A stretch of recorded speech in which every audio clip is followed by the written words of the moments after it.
चलिए, तो digestion absorption में एक छोटा सा चीज रह गया डाइजेस्टिव ग्लैंड्स में, वो हम पास करके पूरा डिस्कस करके तब चलेंगे हम फिजियोलॉजी ऑफ डाइजेशन पे। ठीक है जी। तो ये है पहले जो हम डाइजेस्टिव ग्लैंड्स पढ़ रहे थे उसमें कुछ उसके रिगार्डिंग कुछ डिजीज का जिक्र करना जरूरी है। ठीक है, तो पहला है, आप देखेंगे अभी हम लास्ट में काम कर रहे थे किसके बारे में, बाइल के बारे में बात कर रहे थे। तो बाइल जो गॉल ब्लैडर है उसके रिगार्डिंग कुछ डिजीज है, जैसे कोलेलिथियसिस। कोलेलिथियसिस का मतलब है कि कोलेस्ट्रॉल में be deposited in gall bladder and for a stone. तो गॉल स्टोन जो बनता है, ये जो गॉल ब्लैडर है उसमें स्टोन बन गया, ये देख रहे हो स्टोन बन गया। ठीक है ना। तो स्टोन क्या पत्थर आपने डाल दिया उसमें? नहीं, पत्थर खा लिए क्या, कहां से आ गया?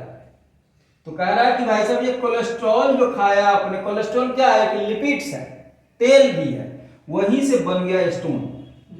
तो गॉल ब्लैडर में स्टोन का बनने वो क्या बोलते हैं, कोलेलिथियसिस। बोलो जरा, कोलेलिथियसिस, ये हो गया। दूसरा है cholecystitis, inflammation of gall bladder, खुल जाएगा ये। कोलेसिस्टेक्टोमी, एक्टोमी जहां टर्म रहेगा इसका मतलब है कि सर्जरी होना है। ट्यूबेक्टोमी नाम सुने होंगे ना, तो ये है surgical removal of gall bladder. ठीक है। फिर क्या है, कोलोरेक्टिक। एक्टिक टर्म कहीं भी आएगा तो इसका मतलब है कि वह सब्सटेंस जिससे उसका सिक्रीशन बढ़ जाता है। ये substances which causes the increase bile secretion from liver से बाइल सिक्रीशन, यहाँ ये लीवर है आपके पास, तो यहां से सिक्रीशन होकर के और यहां स्टोर हो जाएगा। तो ये हो गया। ठीक है बच्चों। अब कह रहे हैं कि बाइल का काम क्या है, इसको देखो जरा। न्यूट्रलाइजेशन ऑफ HCl, सबको पता है कि हमारे पास HCl स्टमक में सिक्रीट करता है। तो भाई एसिडिक है लेकिन न्यूट्रलाइज भी करना है, तो इसके लिए ये हमारा क्या है, ये बेसिक नेचर का है, 8.4 वाला pH है ये बाइल, तो वो न्यूट्रलाइज कर देगा। दूसरा का जो फैट बड़े मॉलिक्यूल है तो उसको छोटे मॉलिक्यूल में तोड़ करके एब्जॉर्ब होने लायक बनाएगा, उसको बोलेंगे हम इमल्सिफिकेशन। तो इमल्सिफिकेशन ऑफ फैट हो गया। करा vitamin A, D, E, K और फैट, इसका एब्जॉर्प्शन कराने में हेल्प करेगा बाइल। ठीक है। एक्सक्रीशन, बिलिरुबिन और बिलिवर्डिन कल हम बात कर रहे थे, तो उसका एक्सक्रीशन कराने में हेल्प करेगा। लाइपेज का एक्टिवेशन कराने में हेल्प करेगा। Stimulation of peristalsis. पेरिस्टाल्सिस होता है कि मस्कुलर मूवमेंट होता है, ऐसे आगे फुट को बढ़ता रहता है, तो उसमें भी हेल्प करेगा। ठीक है। तो ये बाइल का काम हो गया। अब आओ ओवरऑल हम लीवर का काम देखते हैं। तो लीवर का काम क्या है, सबसे पहला प्रोडक्शन ऑफ बाइल, दूसरा है डीएमाइनेशन। अब यह एक बड़ी बात है। डीएमाइनेशन का मतलब होता है कि अमाइनो एसिड से एमाइनो ग्रुप को निकालना और बनाएगा कीटो ग्रुप, और फिर उसका कन्वर्सन होते होते आपको यूरिया में कन्वर्सन होगा। समझे? यह प्रोसेस हम एक्सक्रीशन में डिटेल पढ़ेंगे और निथिन साइकिल में। तो यह है डीएमाइनेशन, डीएमाइनेशन हो गया। फिर यही एक्सक्रीशन है और निथिन साइकिल में बात करेंगे। तो मतलब कि लीवर आपका देखिए कहां कहां काम कर रहा है, डीएमाइनेशन का प्रोसेस में, एक्सक्रीशन में, ग्लाइकोजेनेसिस। देखिए टर्म पकड़ो, ग्लाइकोजेन, क्या लिखा है, ग्लाइकोजेन, और ये टर्म जहां लगा रहा है इसका मतलब है बनना, SIS लगा है, तो फॉर्मेशन ऑफ ग्लाइकोजेन। और इस प्रकार से बना तो टूटेगा भी। अच्छा, बनेगा कहां से, ये जरा समझ लो। ग्लूकोज से बनेगा ग्लाइकोजेन। ये ग्लूकोज है, आपने सरप्लस ग्लूकोज ज्यादा खा लिए तो उसे क्या हो जाएगा, ग्लाइकोजेन बन जाएगा। ग्लाइकोजेन बन गया, इसी को बोलते हैं ग्लाइकोजेनेसिस। जेनेसिस बनना, ग्लूकोज से ग्लाइकोजेन बन गया, ये हो गया ग्लाइकोजेनेसिस। ठीक हो गया, ये ध्यान रखना, ये ग्लाइकोजेनेसिस है इधर से। अब कह रहा है कि ग्लाइकोजेन जब बन गया तो अब उसे टूटेगा भी, ब्लड को ग्लूकोज भी चाहिए एडवर्स कंडीशन में, तो कह रहा है उसको तोड़ने, यही टूटेगा, फिर ग्लाइकोजेन टूटेगा। इसको मैं अलग कलर से बताता हूं। ये ग्लाइकोजेन अगेन क्या होगा, टूटेगा ग्लूकोज में। ठीक है, इसको बोलते हैं कहां गया, ग्लाइकोलाइसिस। यस, ये ब्रेक डाउन है ना, तो ये टर्म हो गया। समझ में आ गया? जी सर। हाँ, दोनों ही है। आप पैसा किस लिए रखते हो भाई, खर्चे करने के लिए ना। तो जब आप कमा रहे हो तो ऐसे ही बॉडी कमा रहा है, आप डेली खिलाया जा रहे हो, तो जितना शरीर को जरूरत है, जितना बॉडी को जरूरत है कंजम्पशन के लिए, जितने सारे कारीगर काम कर रहे हैं आपकी बॉडी में, देखिए ना जरा सा, हार्ट कह रहा है भाई मैं 24 घंटा काम करता हूँ, मैं तो एक्स्ट्रा सैलरी लूंगा। लंग्स कहता है कि भाई मैं तो जन्म से लेकर मृत्यु तक आपको हवा दे रहा हूँ, है ना। आपका किडनी, आपका इंटेस्टाइन, आपका ब्रेन, आपका सारा सब चीज, इतना लोग काम कर रहे हैं, आपका मसल्स मूवमेंट, तो सबको एनर्जी चाहिए ही चाहिए, ठीक है ना। तो सबको एनर्जी चाहिए, तो ग्लूकोज से मिलता है। तो जितना ग्लूकोज आपने लिया, आप कुछ बचा के रखा, तो ग्लूकोज का बचा हुआ चीज ग्लाइकोजन में कन्वर्ट होकर के कहाँ रहेगा, लीवर के अंदर में। कहाँ रहेगा, लीवर के अंदर में। और वही लीवर के अंदर जो स्टोर है, फिर जब आप नहीं खा रहे होते हैं या भूखे रहते हो, तो यही ग्लाइकोजन एगेन टूटता है ग्लूकोज में, फिर ब्लड में गया, और ब्लड से सारे ऑर्गन को देता रहता है, एनर्जी मिलता रहता है, ठीक है बात। तो ये हो गया, दो टर्म हो गया, ग्लाइकोजेनेसिस और ग्लाइकोजेनोलाइसिस, ठीक है, मैंने लिख दिया यहाँ पे। अब एक है ग्लूकोनियोजेनेसिस। ये कहने का मतलब है कि जैसे ग्लूकोज तो बनेगा कहां से, स्टार्च से बनता है। अब कह रहा कि other than carbohydrate source, carbohydrate आप नहीं खाए, आपने खाया तेल, आपने खाया प्रोटीन, और उससे ग्लूकोज बना, तो इस टर्म का नाम है ग्लूकोनियोजेनेसिस, ठीक हो गया। Formation of glucose from other than carbohydrate source, ऐसे लिखो, कार्बोहाइड्रेट के अलावा, तो ये हो गया। Detoxification, again very very important काम है ये। आप कितना चीज खाते हो फूड के अंदर में, बहुत सारा चीज उसमें टॉक्सिक भी रहता है जो हमारे शरीर को डैमेज कर सकता है, उसको डिटॉक्सिफाई करता है। तो एक एसिड है, जैसे मान लो प्रूसिक एसिड है, ये क्या है, एक टॉक्सिक सब्सटेंस है जो डिटॉक्सिफाई होता है लीवर के अंदर में।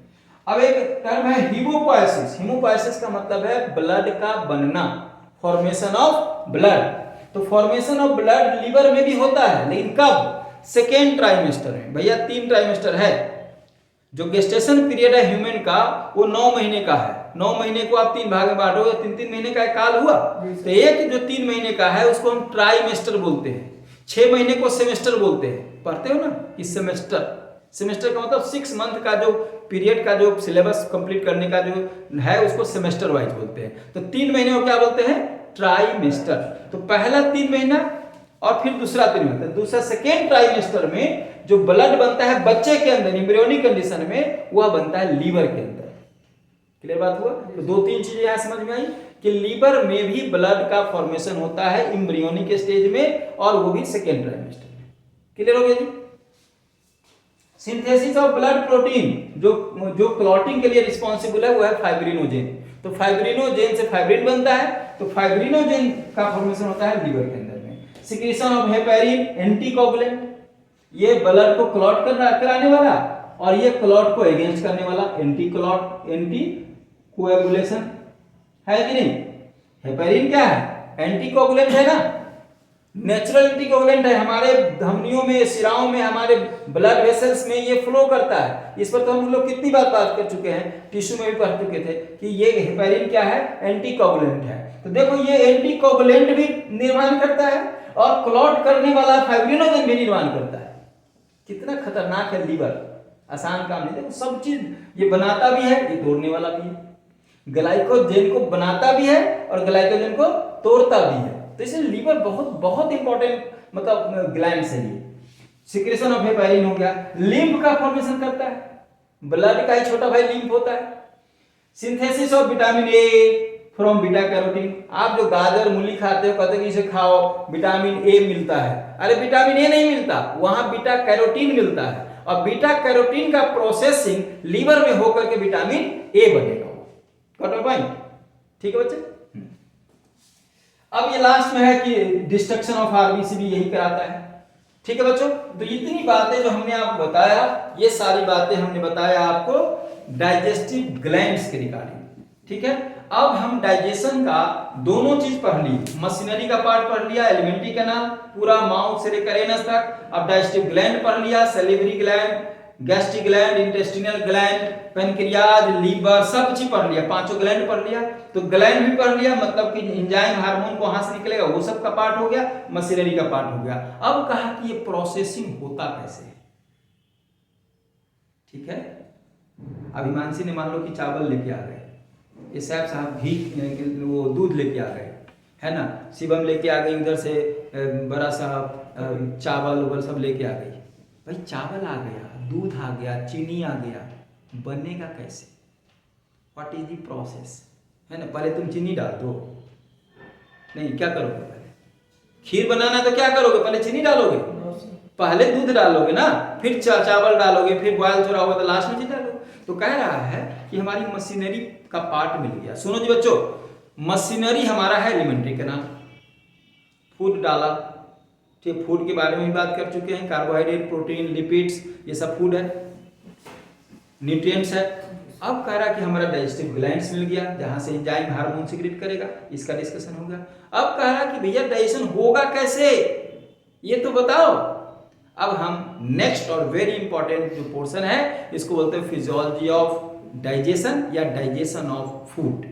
मतलब तीनों फूड का हम एक एक करके डाइजेशन कराएंगे कि कार्बोहाइड्रेट का डाइजेशन माउथ में कैसा होगा, उससे नीचे स्टमक में कैसा होगा, इंटेस्टाइन में क्या क्या पोर्शन टूटता जाएगा, और फाइनली ग्लूकोज में कैसे कन्वर्सन होगा कार्बोहाइड्रेट का। ऐसे ही प्रोटीन का डाइजेशन माउथ में कैसे होगा, कहाँ कहाँ से होता हुआ फाइनली इलियम तक पहुंचेंगे, इसको हम अमाइनो एसिड तक पहुंचाएंगे। फिर ऐसे ही लिपिड्स का डाइजेशन होते होते हम फैटी एसिड एंड ग्लिसरॉल तक पहुंचेंगे। ठीक है बच्चों, तो इसको बोलते हैं हम लोग डाइजेशन ऑफ फूड, या लास्ट पोर्शन है पूरे डाइजेस्टिव सिस्टम का। ठीक है जी, चलो तो जो बच्चे देख रहे हो उसको यहाँ पर थोड़ा सा स्क्रीनशॉट लेने के लिए पूरा कर दो। ठीक है, ठीक है बच्चों, तो हम बात कर रहे थे आपकी डाइजेशन ऑफ फूड। जितनी मशीनरी हमने इस्तेमाल करना है वो है हमारा एलिमेंट्री कैनाल और डाइजेस्टिव ग्लैंड। इनका इस्तेमाल करके हम करना क्या है, बड़े मॉलिक्यूल को छोटे मॉलिक्यूल में कन्वर्ट करना है, बस, इससे ज्यादा बड़ा कोई काम नहीं है। एक बड़ा पत्थर है उसको तोड़ करके छोटे पत्थर में कन्वर्ट करना है, हो गया, इतना ही काम है। तो पहले हम जानना चाहते हैं कि जो डाइजेस्टिव सिस्टम में जिस पर मुख्य काम है वो है हमारा न्यूट्रिएंट्स, वो है हमारा फूड। क्या है बच्चा, फूड, न्यूट्रिएंट्स, भोजन।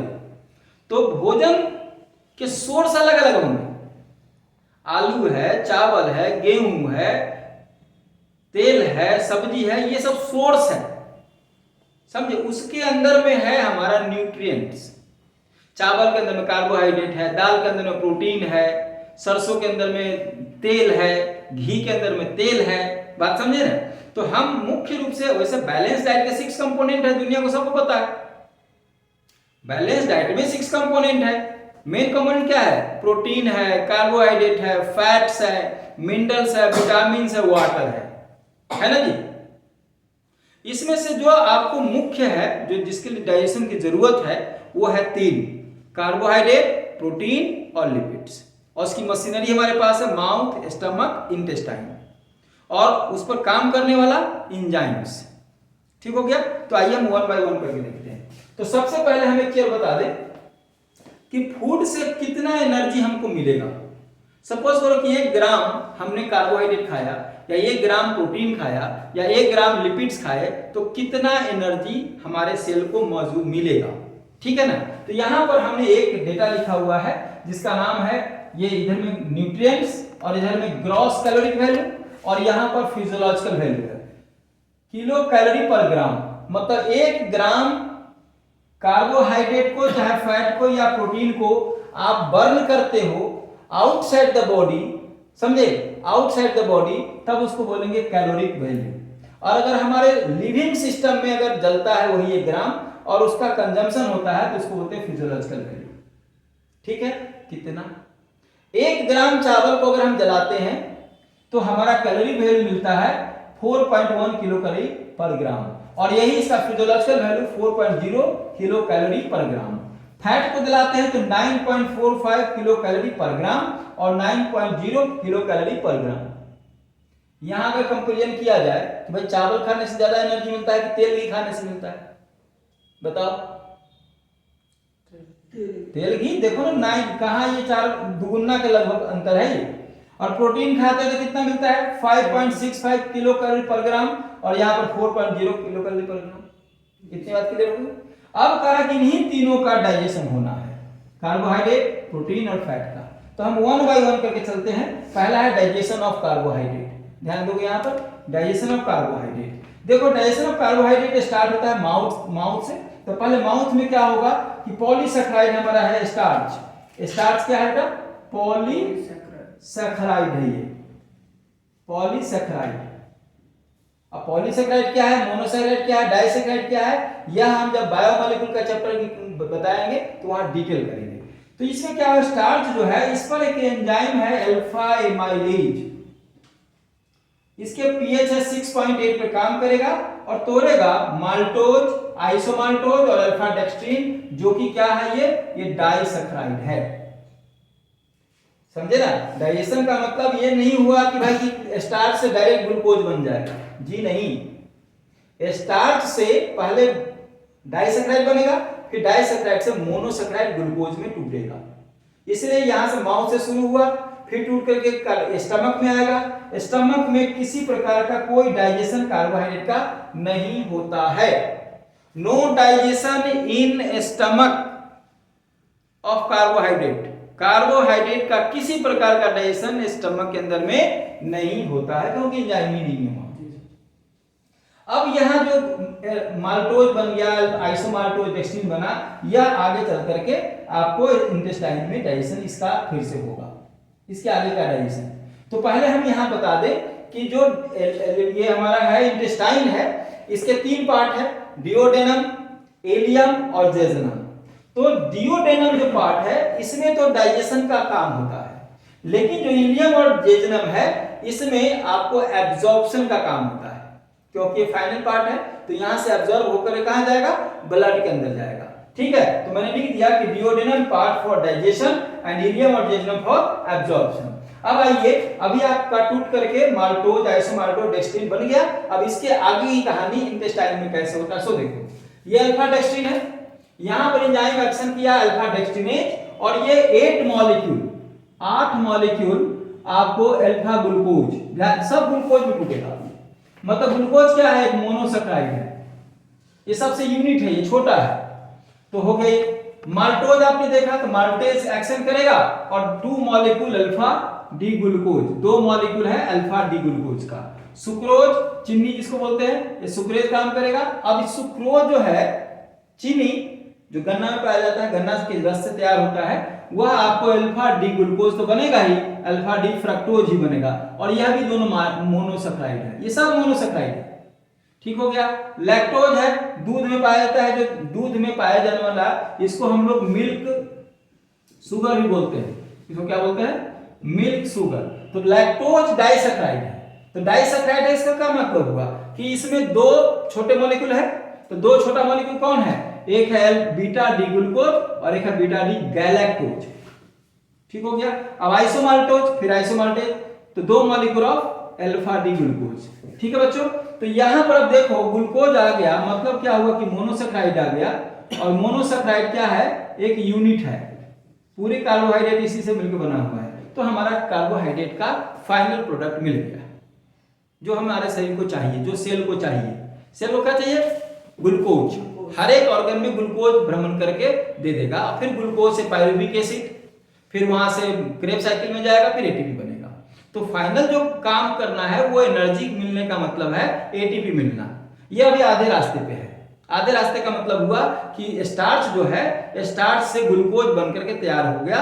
अब यहां से ट्रांसपोर्टेशन होगा, ब्लड में जाएगा, फिर ब्लड से हर एक सेल में जाएगा, और हर एक सेल में जब एंट्री करेगा तो ग्लूकोज वहां एंट्री करेगा। आप ध्यान रखिएगा कि जब हम ग्लाइकोलिसिस पर आएंगे तो वहां ग्लूकोज आएगा, फिर ग्लूकोज का ग्लाइकोलिसिस होगा, फिर वहां पर पायरुवेट बनेगा। पायरुवेट एंट्री करेगा माइटोकॉन्ड्रिया में, एसिटाइल कोएंजाइम, आप साइट्रिक एसिड और वगैरह वगैरह बना करके फिर वहां पर एटीपी बनाएगा। ठीक है ना। तो वो यात्रा हम फिर रेस्पिरेशन के केस में देखेंगे। अभी हम आपको बता दें डाइजेशन का मतलब है कि हमारा यूनिट मिल गया।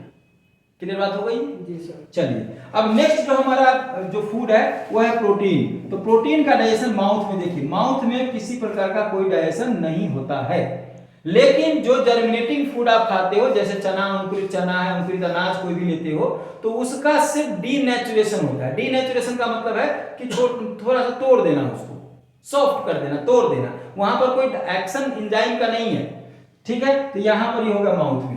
स्टमक में आएंगे तो स्टमक में जो आपका इंस्ट्रूमेंट है प्रोटीन को पचाने वाला वो है आपका प्रोटीन का एंजाइम। तो प्रोटीन का जो एंजाइम है यहाँ पे एसिडिक मीडियम है, ध्यान दीजिएगा, स्टमक कैसा है, एसिडिक मीडियम है, मतलब क्योंकि HCl है यहाँ पे, तो HCl में एसिडिक मीडियम में पहले पेप्सिनोजेन, प्रोरेनिन, यह दोनों ही इनएक्टिव फॉर्म में रहता है। तो एक्टिव पहले बनाना पड़ेगा। एक्टिव कौन बनेगा? HCl। तो पेप्सिनोजेन या प्रोरेनिन पे दोनों पे काम करेगा HCl, और पेप्सिनोजेन से बनेगा पेप्सिन। यस, अब यह पेप्सिन तैयार है प्रोटीन को डाइजेशन करने के लिए। क्लियर बात हो गया? तो यहां पर प्रोरेनिन है, यहां भी रेनिन आ गया। अब जब ये आ गया तब ये पेप्सिन दूसरे पेप्सिन को एक्टिवेट करता चलेगा, इसको बोलते हैं ऑटो कैटलिस्ट। क्या बोलते हैं बच्चा? Auto catalyst. यस। तो पेप्सिन और रेनिन कैसे काम करेगा?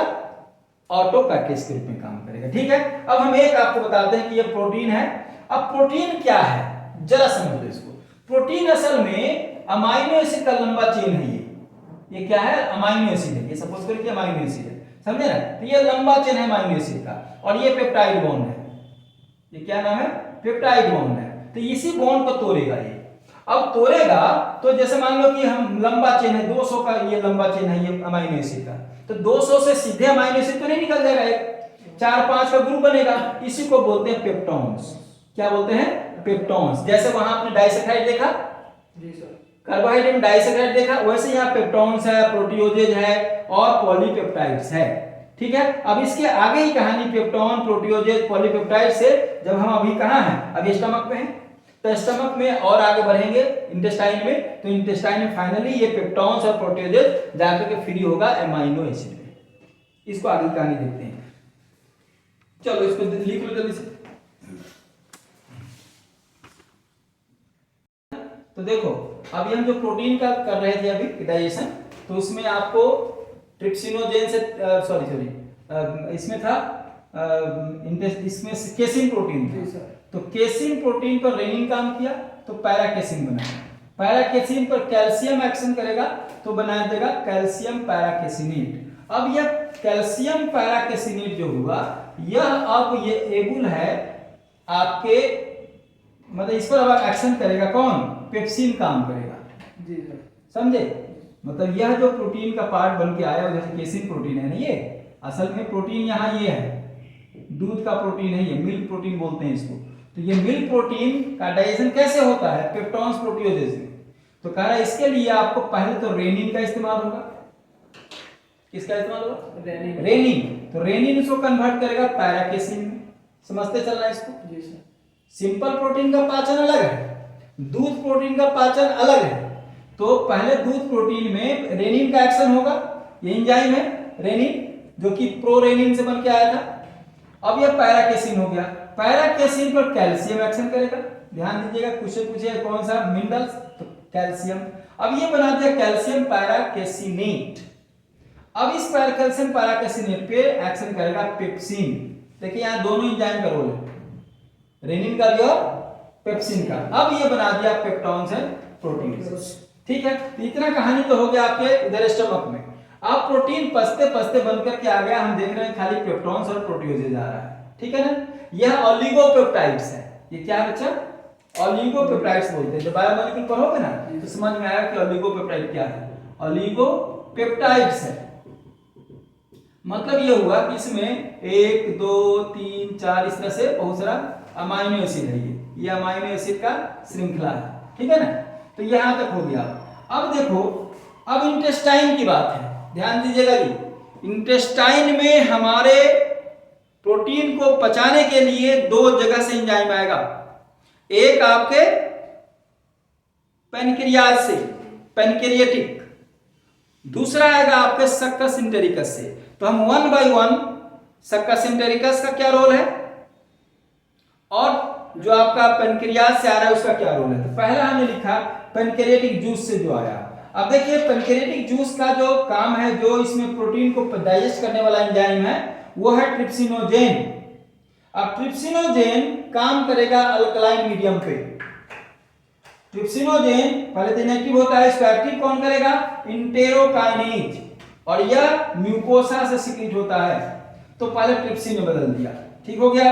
इसी प्रकार से काइमोट्रिप्सिनोजेन था, इसको अब यह ट्रिप्सिन काम करेगा, यह बना दिया काइमोट्रिप्सिन। इस तरह से प्रो कार्बोक्सीपेप्टिडेज है, इसको भी यह ट्रिप्सिन ही काम एक्टिव कर देगा। तो ये सब एक्टिव हो गया, अभी ये सब काम करने के लिए तैयार है। ये तीनों एंजाइम कौन कौन, ट्रिप्सिन, काइमोट्रिप्सिन और कार्बोक्सीपेप्टिडेज, जो कि कहां से आया, पेनक्रियाटिक जूस से आया। ये ध्यान रखिएगा, ये तीन एंजाइम पेनक्रियाटिक जूस से आया जो कि प्रोटीन को डाइजेस्ट कराएगा, ट्रिप्सिन, काइमोट्रिप्सिन और कार्बोक्सीपेप्टिडेज। अब ये तैयार है। अब हमारे पास यहां से पच करके क्या आया था, पेप्टोन्स और प्रोटियोजेज, ठीक है। तो यहां पर पेप्टोन्स, प्रोटियोजेज और पॉलीपेप्टाइड्स थे। इस पर ये काम करेगा ट्रिप्सिन, काइमोट्रिप्सिन। ये कर देगा क्या, चेंज कर देगा लार्ज पॉलीपेप्टाइड में चेंज करेगा। ध्यान दीजिए, लार्ज पॉलीपेप्टाइड। अभी भी जो पॉलीपेप्टाइड का चेन है वो लंबा ही है, समझे। तो ये लंबा है, ये लंबा पॉलीपेप्टाइड का चेन है। अब ये लार्ज पॉलीपेप्टाइड पे काम कर गया कार्बोक्सीपेप्टिडेज। पहले वाला में ट्रिप्सिन और काइमोट्रिप्सिन, लार्ज में तोड़ दिया।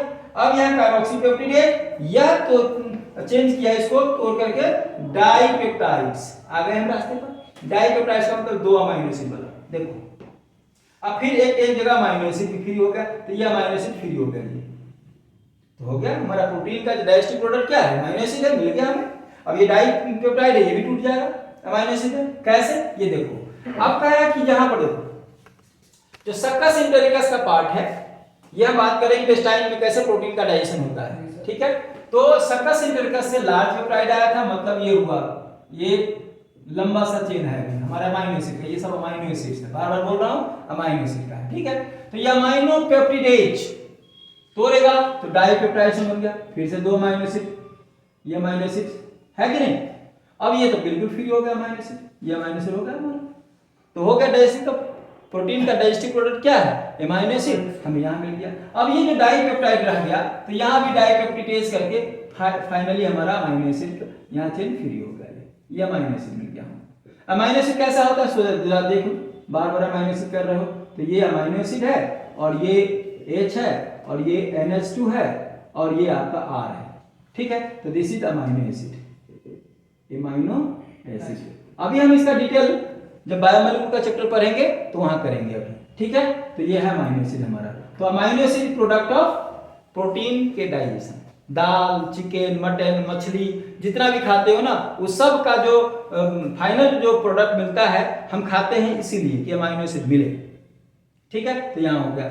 अब हम चलते हैं कि तेल का जो पाचन है, लिपिड्स का डाइजेशन वो कैसे होता है, ठीक है बच्चों। तो डाइजेशन ऑफ लिपिड्स, पहला देखो, माउथ में किसी प्रकार का डाइजेशन तेल घी का नहीं है। तुम तेल घी पी लो माउथ से तो डाइजेशन हो जाएगा क्या, नहीं, ठीक है। तो वहां से आगे चलेंगे। अब यहां पर स्टमक में नॉर्मल डाइजेशन होता है गैस्ट्रिक लाइपेज के द्वारा। इस बार इंटेस्टाइन में लिपिड जो है यहां पर बाइल जूस, ध्यान दीजिएगा अगेन इंटेस्टाइन में भाई साहब बाइल जूस आ रहा था ना डिओडेनम में, तो वहां से बाइल जूस आया और वहां पर काम करेगा इमल्सिफिकेशन। इमल्सिफिकेशन का मतलब होता है कि बड़ा मॉलिक्यूल है ये तेल का, इसको छोटे छोटे मॉलिक्यूल में तोड़ देना, इसका मतलब इमल्सिफिकेशन, बस, ठीक है। तो स्मॉल ग्लोबुल्स ऑफ लिपिड्स हमने बनाया अभी, ये स्मॉल ग्लोबुल्स ऑफ लिपिड्स में टूट गया। अब ये इमल्सिफाइड फैट, ये वाला, इस पर पैनक्रियाटिक लाइपेज काम करेगा और फैटी एसिड्स, ग्लिसरॉल और मोनोग्लिसराइड्स, ये तीनों में कन्वर्ट करेगा। हमारा उद्देश्य ही है कि फैटी एसिड, ग्लिसरॉल मिल जाए, फिर मोनोग्लिसराइड भी टूट जाएगा इसमें।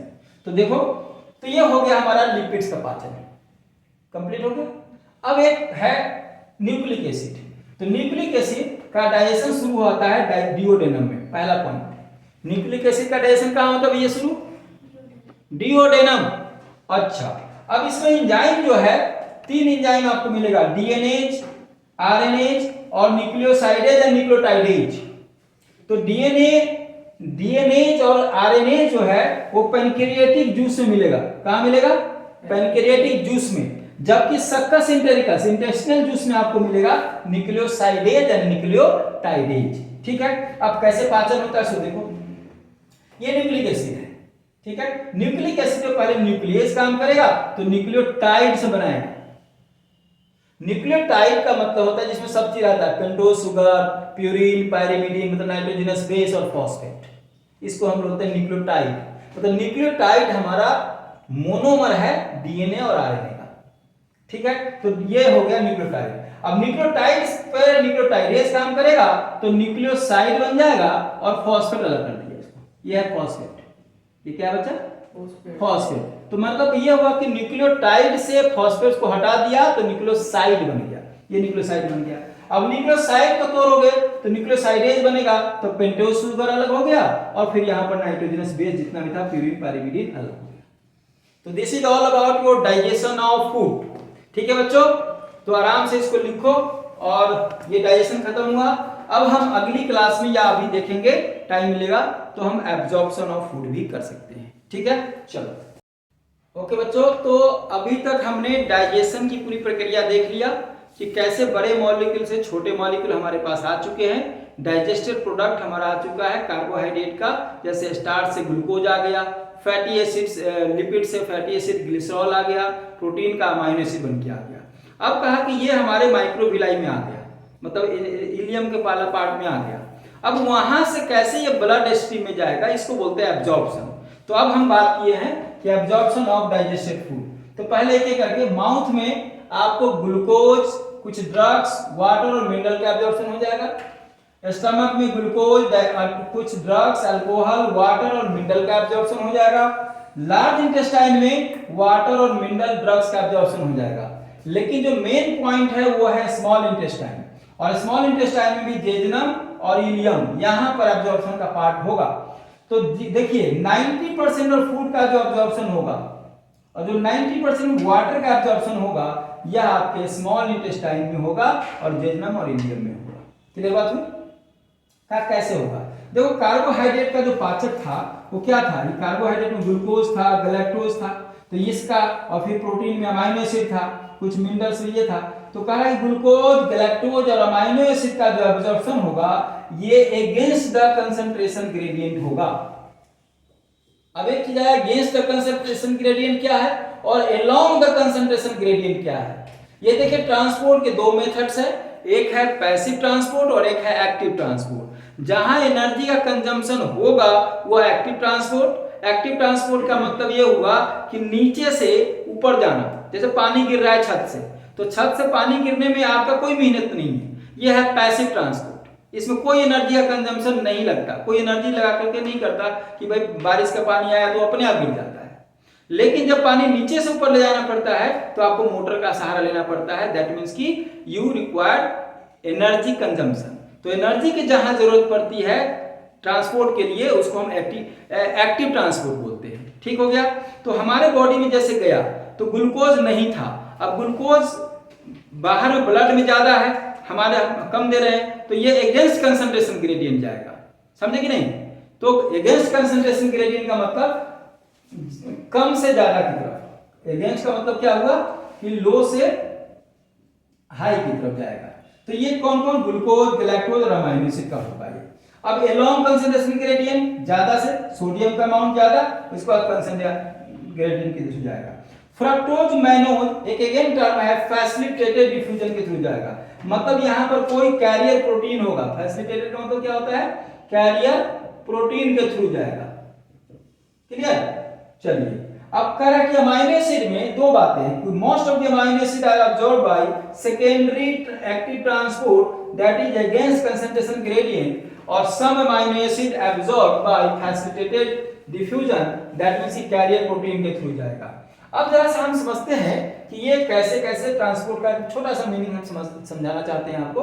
कि जैसे मान लो कि पहले कैरियर, ये ट्रांसपोर्ट को देखते हैं, तो ये को ट्रांसपोर्ट है। मतलब कि दो साइट है, इसके पहले साइड पे अटैचमेंट होगा किसका, ग्लूकोज का, गैलेक्टोज का और अमीनो एसिड का, सेकेंड साइड पे सोडियम का अटैचमेंट होगा। ठीक हो गया। अब देखो आपको हमने ये बताया था कि ये क्या है, ये है आपका हिस्टोलॉजी ऑफ एलिमेंट्री कैनाल। तो उसमें क्या था, ये आपका ल्यूमेन था बीच में, तो इसी में फूड आया हुआ है, तो इसका हमने ये समझाया कि ये आपका ल्यूमेन ये है। ठीक हो गया। अब ल्यूमेन के अंदर में जो ये जो माइक्रोविलाई है, ये माइक्रोविलाई का स्ट्रक्चर है, तो इसमें आपको ये प्रोटीन है, ठीक है, मतलब सॉरी ये ट्रांसपोर्ट का चैनल है ये प्लाज्मा मेम्ब्रेन में।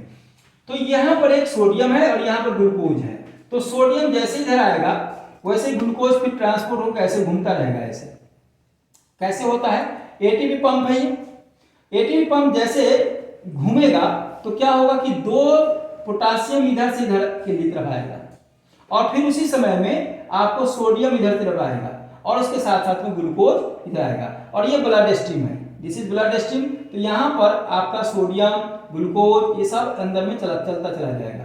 ये ग्लूकोज, फ्रक्टोज, गैलेक्टोज जितना भी आप पचा के सब आया है ये सब ब्लड स्ट्रीम में जाएगा, समझे। तो ब्लड स्ट्रीम में ल्यूमन से ब्लड स्ट्रीम में आने की जो प्रक्रिया है उसी को हम एब्जॉर्प्शन ऑफ फूड बोलते हैं, और कुछ बात नहीं है। ठीक है, तीन प्रकार के हमने फूड बताया था आपको कि कार्बोहाइड्रेट है तो उसका डाइजेस्टिव प्रोडक्ट ग्लूकोज हो गया, तो ग्लूकोज यहाँ से यहाँ तक कैसे आएगा, मतलब ल्यूमन से ब्लड स्ट्रीम में कैसे आएगा, इसके लिए आपको चैनल बना हुआ है। ठीक है, फिर अमीनो एसिड कैसे आएगा, उस चैनल बना हुआ है। इसके लिए कई प्लाज्मा मेम्ब्रेन में चैनल बने होते हैं। ठीक है बच्चों, so this is all about your absorption.